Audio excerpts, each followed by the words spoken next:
Welcome back to another Best Bet show. We went 1-1 yesterday. We got 2 plays today, and we're going to talk about a bunch of leans. A lot of day games, a lot of night games. We were red hot, scorching hot. Obviously, I'm human. We're all human. Sometimes you get smacked in the mouth, but it's not about how hard you can hit. It's how hard you can get it and keep going. So keep the faith. Let's keep crushing long-term profitability. Just make these little slumps, not as long. So here we go. A recap of yesterday. Ethan Petco under 4.5 Ks was absolutely beautiful read. He does not strike out lefties. He was very wild. That was one of my favorite reads all year and went perfectly as planned. Will Warren had 4 Ks through 3 innings. Ended up pitching 5. Does not get 1 strikeout in the final 2 innings. Sometimes it's the way the cookie crumbles, but not mad about the reads whatsoever, but unfortunate 1-1 there. Now let's dive in. We have play number 1, Landon Rupp. Over 5.5 Ks. Now, my hit rate people are going to be angry, okay? Because he's really only done it once in the last 5 games, but twice in the last 6.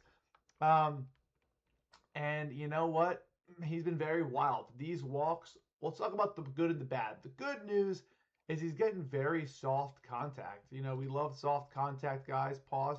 But, this very soft contact means guys are not hitting him hard. They're really not getting a good hold on his pitches. And the other good news that we have is that this lineup on the year strikes out a lot. In the last 30 days, 7 guys will be strikeout targets for us. And going to what Landon Rupp is he has a walk problem to lefties. Okay, last 30 days, the walk problem has been bad to both sides. But last year and this year and last year combined, he really only walks lefties. Now, that brings us to the question, do we think he now has this, control issue late in the season? His arm is kind of dead. Or is it just been one of these weird times where the law of averages catch up and he's going to get back to his normal self in a game like this? Now, that's what we're betting on. You get both sides of the argument. His walk line is at 2.5, and this Reds team does walk. But the good news is they also strike out a lot. So if he's accurate with his pitches, he could paint some corners to get some strikeouts looking. But I do think their chase rate and what he will be able to do to the righties is key. Now, you look at the last 30 days, the numbers are terrible because he's walking guys, which means he's probably not striking guys out either. But on the last season and for this current season, he has a decent K rate to righties. Now, that's important because, again, you're going to see 6+ righties in this. Sal Stewart, Tyler Stevenson, McLean strikes out a lot. Suarez, obviously a big K guy. Dane Myers, a K guy. Brian Hayes, a medium K target, but also a righty.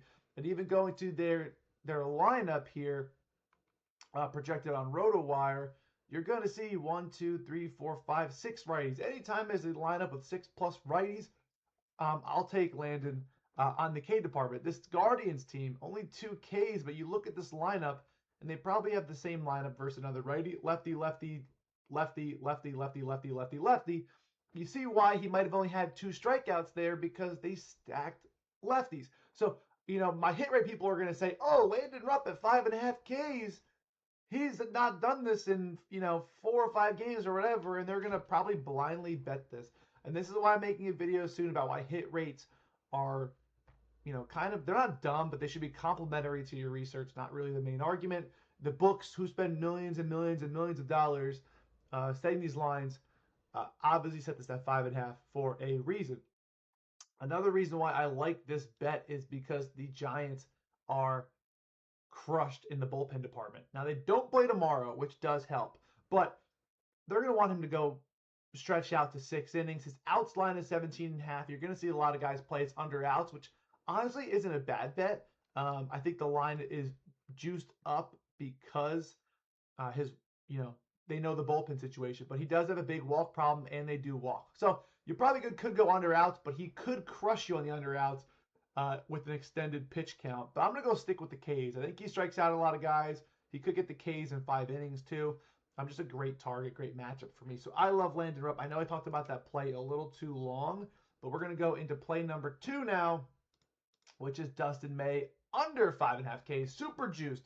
Again, in sports betting, price is everything, but numbers are everything as well. I think the number is what we want to face here. And under 5.5 Ks, I am absolutely all over versus this Mets team, and I'll tell you why. We had kind of have the similar situation where Dustin May, is he having a bigger walk issue? Is that arm dead? We know Dustin May has dealt with a lot of injuries. 2024 missed the entire year. 2025 pitched a decent amount. And then 2026, he's been very good. But he's also pitched a ton of innings. And we've seen lately with his stuff, I think it was last game, he only had 2 whiffs, I think it was. Let's see. I forget exactly what they say. Average exit velocity of just 76.9, so he pitched well, but he lacked command and generated only 2 whiffs. So yeah, 66 pitches in 2 innings. Obviously, not what you want to see. So he did only go 2 innings there, 7 hits. Soft hits, but hits nonetheless. 2 walks. Obviously gets pulled there. And the reason why I like this is because the Brewers acquired him from St. Louis. He pitched 2 gems here, of course. They kind of needed him to go deep here. But the Brewers have a ton of guys on their depth chart.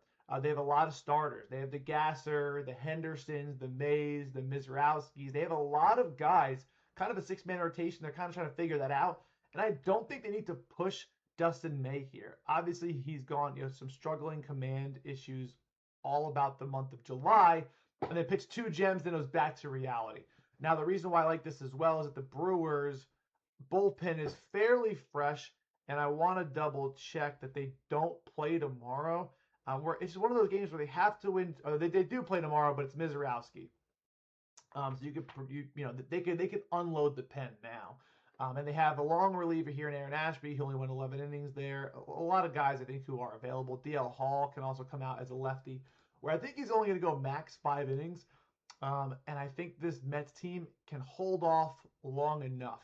And again, his strikeout rate on the season is not great. Last season was much better to lefties, which could be a problem for us, but this young core here really doesn't strike out. So I think he has a short leash, and I think 6 is just a tad too high. So I know it's minus 150, but I'm going to take the under 5.5 strikeouts for Dustin May. Again, just a number I think is just a tad too high. Pitched against the Mets here, 6 innings, 6 Ks, 101 pitches. I just don't think he goes that deep again. It's going to be hard for him to repeat that performance. Now, we could talk leans here. Okay, let's get rid of the Dustin May. We're at 7:30. Keeping notes in my video. There's a lot of plays I do like here. Joey on the mound. Okay, this Angels team does not walk versus lefties. Versus righties, they really don't either the last 30 days. But he has a severe walk problem. He's throwing some swing and miss stuff, high K rate to righties. Now, interesting thing is that the Angels are going to stack all of these righties, right? They're probably only going to have, where is he? Is he injured? Yes, Shanwell right here.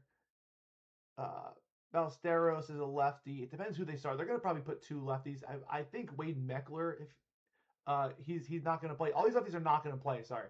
So they're going to stack these righties here, and he has a very high K rate to righties and a very low walk rate last 30 days.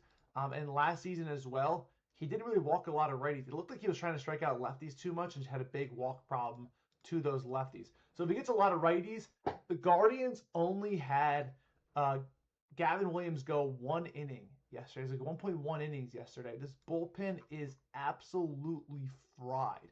Right here, the Guardians absolutely fried. They don't play tomorrow. If they played tomorrow, I would take over 15.5 outs and just go crazy. But again, this is very nerve-wracking. He can go 6 innings on 87 pitches if he's not walking a ton of guys. He still walked 3 there. Obviously, he does not go over 15.5 outs a lot.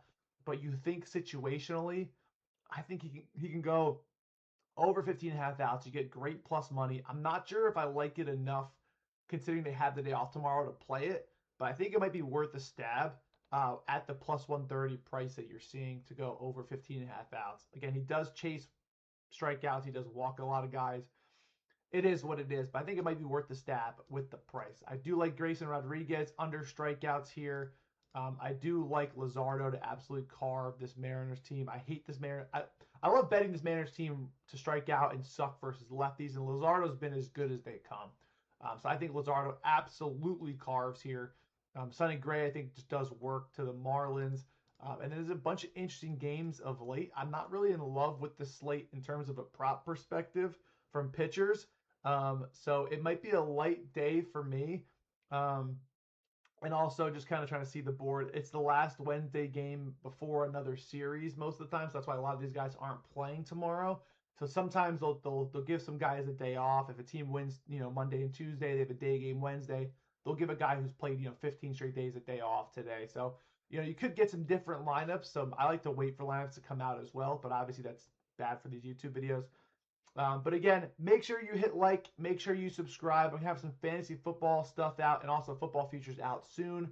So I'm going to post that. Again, we're not very close to YouTube partner, but we're going there. I need 4,000 watch hours. I think we're at like 200 something. So again, going to be a grind, but I appreciate all of you guys showing support in these videos. Let's keep beating the books. I'll see you guys tomorrow. Peace.